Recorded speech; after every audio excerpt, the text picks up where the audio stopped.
विद्यासागर से भेंट। शनिवार 5 अगस्त 1882। श्री रामकृष्ण की जन्मभूमि जिला हुगली के अंतर्गत कामरपुकुर गांव है, जो पंडित विद्यासागर की जन्मभूमि वीर सिंह गांव के पास ही है। श्री रामकृष्ण देव बालकाल से ही विद्यासागर की दया की चर्चा सुनते आए हैं। दक्षिणेश्वर के काली मंदिर में प्रायः उनके पांडित्य और दया की बातें सुना करते हैं। यह सुनकर कि मास्टर महाशय विद्यासागर के स्कूल में पढ़ाते हैं, तब मास्टर महाशय से श्री रामकृष्ण परमहंस ने पूछा, क्या मुझे विद्यासागर के पास ले चलोगे? मुझे उन्हें देखने की बड़ी इच्छा होती है। तब मास्टर महाशय ने विद्यासागर से यह बात कही तो विद्यासागर ने बड़े हर्ष के साथ किसी शनिवार को 4 बजे उन्हें साथ लाने को कहा। केवल यही पूछा, कैसे परमहंस हैं, क्या वे गिरवे कपड़े पहनते हैं? तब मास्टर महाशय ने कहा, जी नहीं, वे एक अद्भुत पुरुष हैं। लाल किनारीदार धोती पहनते हैं, कुर्ता पहनते हैं, पॉलिश किए हुए स्लीपर पहनते हैं। रानी रासमणी के काली मंदिर की एक कोठरी में रहते हैं, जिसमें एक तखत है और उस पर बिस्तर और मच्छरदानी। उस बिस्तर पर लेटते हैं। कोई बाहरी भेष तो नहीं है, पर सिवाय ईश्वर के और कुछ नहीं जानते। अहरनिश उन्हीं का चिंतन किया करते हैं। श्री रामकृष्ण किराए की गाड़ी पर कलकत्ते के रास्ते बहादुर बागान की तरफ जा रहे हैं। भवनाथ, हजारा और मास्टर महाशय साथ में हैं। श्री रामकृष्ण परमहंस पंडित ईश्वर चंद्र विद्यासागर के घर जाएंगे। श्री रामकृष्ण परमहंस बालक की भांति आनंद से बातचीत करते हुए आ रहे हैं। एमहर्स स्ट्रीट आकर भावांतर हुआ, मानो ईश्वर आवेश में होना चाहते हैं। गाड़ी राम मोहन राय के बागान की बगल से आ रही है। मास्टर महाशय ने श्री रामकृष्ण का भावांतर नहीं देखा, झट कह दिया, यह राम मोहन राय का बाग है। श्री रामकृष्ण नाराज हुए, कहा, अब ये बातें अच्छी नहीं लगती। श्री रामकृष्ण भावाविष्ट हो रहे हैं।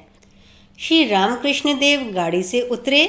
मास्टर महाशय राह बताते हुए श्री रामकृष्ण देव को मकान के भीतर ले जा रहे हैं। आंगन में फूलों के पेड़ हैं। उनके बीच में जाते हुए श्री रामकृष्ण बालक की तरह बटन पर हाथ लगाकर मास्टर महाशय से पूछ रहे हैं, कुर्ते के बटन खुले हुए हैं, इसमें कोई हानि तो नहीं होगी? बदन पर एक सूती कुर्ता है और लाल किनारे की धोती पहने हुए हैं, जिसका एक छोर कंधे पर पड़ा हुआ है। पैरों में स्लीपर है। श्री रामकृष्ण भक्तों के साथ जीने से चढ़कर पहले कमरे में, जो उत्तर की तरफ था, उसमें गए। कमरे में विद्यासागर बैठे हैं। सामने एक चकोर लंबी चिकनी मेज है। इसी के पास एक बेंच है। मेज के आसपास कुछ कुर्सियां हैं। विद्यासागर 1-2 मित्रों से बातचीत कर रहे हैं। श्री रामकृष्ण के प्रवेश करते ही विद्यासागर ने खड़े होकर उनका स्वागत किया। श्री रामकृष्ण मेज के पूर्व की ओर खड़े हैं। बायां हाथ मेज पर है, पीछे वह बेंच है। विद्यासागर को पूर्व परिचित की भांति एकटक देखते हैं और भावावेश में हंसते हैं। विद्यासागर की उम्र 63 के लगभग होगी। श्री रामकृष्ण से वे 16 या 17 वर्ष बड़े होंगे। मोटी धोती पहने हुए हैं, पैरों में स्लीपर और बदन में एक आधी आस्तीन का फलालैन का कुर्ता पहने हैं। सिर का निचला हिस्सा चारों तरफ उड़िया लोगों की तरह मुड़ा हुआ है। बोलने के समय उज्जवल दांत नजर आते हैं। सभी दांत नकली हैं। सिर खूब बड़ा है, ललाट ऊंचा है और कद कुछ छोटा। ब्राह्मण है, इसलिए गले में जनेऊ हैं। श्री रामकृष्ण भावाविष्ट हो रहे हैं और थोड़ी देर के लिए उसी दशा में खड़े हैं। भाव संभालने के लिए बीच बीच में कहते हैं कि पानी पीऊँगा। इस बीच में घर के लड़के और आत्मीय बंधु भी आकर खड़े हो गए। श्री रामकृष्ण भावाविष्ट होकर बेंच पर बैठते हैं। एक 17-18 वर्ष का लड़का उस पर बैठा है। श्री रामकृष्ण सरक कर बैठे हैं और भावावेश में कहने लगे, माँ, इस लड़के की संसार में बड़ी आसक्ति है और तुम्हारे अविद्या के संसार पे यह अविद्या का लड़का है। विद्यासागर ने व्यग्र होकर किसी से पानी लाने को कहा और मास्टर महाशय से पूछा, कुछ मिठाई लाऊं? क्या खाएंगे ये? मास्टर महाशय ने कहा, जी हाँ, ले आइए। विद्यासागर जल्दी से भीतर जाकर कुछ मिठाइयाँ ले आए और कहा कि ये वर्धमान से आए हैं। श्री रामकृष्ण को कुछ खाने को दी गईं। हजारा और भवनाथ में भी पाई। जब मास्टर महाशय की पारी आई तो विद्यासागर ने कहा, वह तो घर का ही लड़का है, उसके लिए चिंता नहीं। श्री रामकृष्ण एक भक्त लड़के के बारे में विद्यासागर से कह रहे हैं, जो सामने ही बैठा था। श्री रामकृष्ण ने कहा, यह लड़का बड़ा अच्छा है और इसके भीतर सार है। जैसे फल्गु नदी पर थोड़ा खोदने से ही भीतर पानी बहता दिखाई देता है। मिठाई पा चुकने के बाद श्री रामकृष्ण हंसते हुए विद्यासागर से बातचीत कर रहे हैं। देखते ही देखते कमरा दर्शकों से भर गया। कोई बैठा है, कोई खड़ा है। श्री रामकृष्ण ने कहा, आज सागर से आ मिला। इतने दिन खाई सोता और अधिक से अधिक हुआ तो नदी देखी, पर अब सागर देख रहा हूँ। और सब हंसने लगे। विद्यासागर ने थोड़ा हास्य करते हुए कहा, तो थोड़ा खारा पानी लेते जाइए। श्री रामकृष्ण ने कहा, नहीं जी, खारा पानी क्यों? तुम तो विद्या के सागर नहीं, विद्या के सागर हो। तुम क्षीर सागर हो। सब हंसने लगे। विद्यासागर ने कहा, आप जो चाहे कह सकते हैं।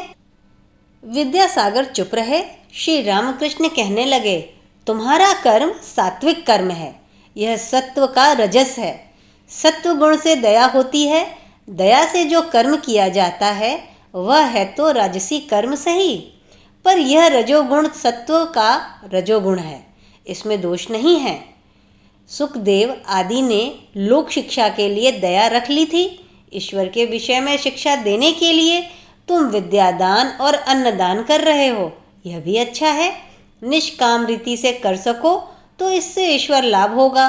कोई करता है नाम के लिए, कोई पुण्य के लिए। उनका कर्म निष्काम नहीं, फिर सिद्ध तो तुम हो ही। विद्यासागर ने कहा, महाराज यह कैसे? श्री रामकृष्ण ने हंसते हुए कहा, आलू परवल पक जाने से नरम हो जाते हैं, सो तुम भी बहुत नरम हो, तुम्हारी ऐसी दया है। विद्यासागर ने हंसते हुए कहा, पीसा उड़द तो सिद्ध होने पर सख्त हो जाता है। सब हंसने लगे।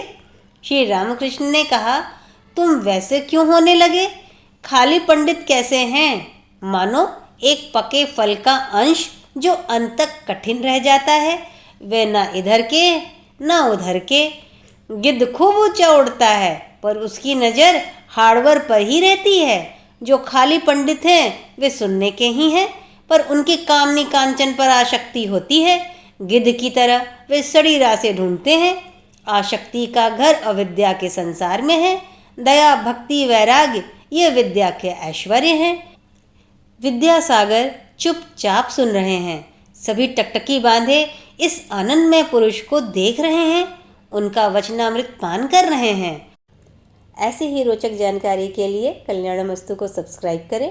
फिर मिलते हैं किसी नई वीडियो में नए जानकारी के साथ। तब तक कल्याणमस्तु को देखते रहें। लाइक का बटन दबाएं, मित्रों के साथ शेयर करें। धन्यवाद।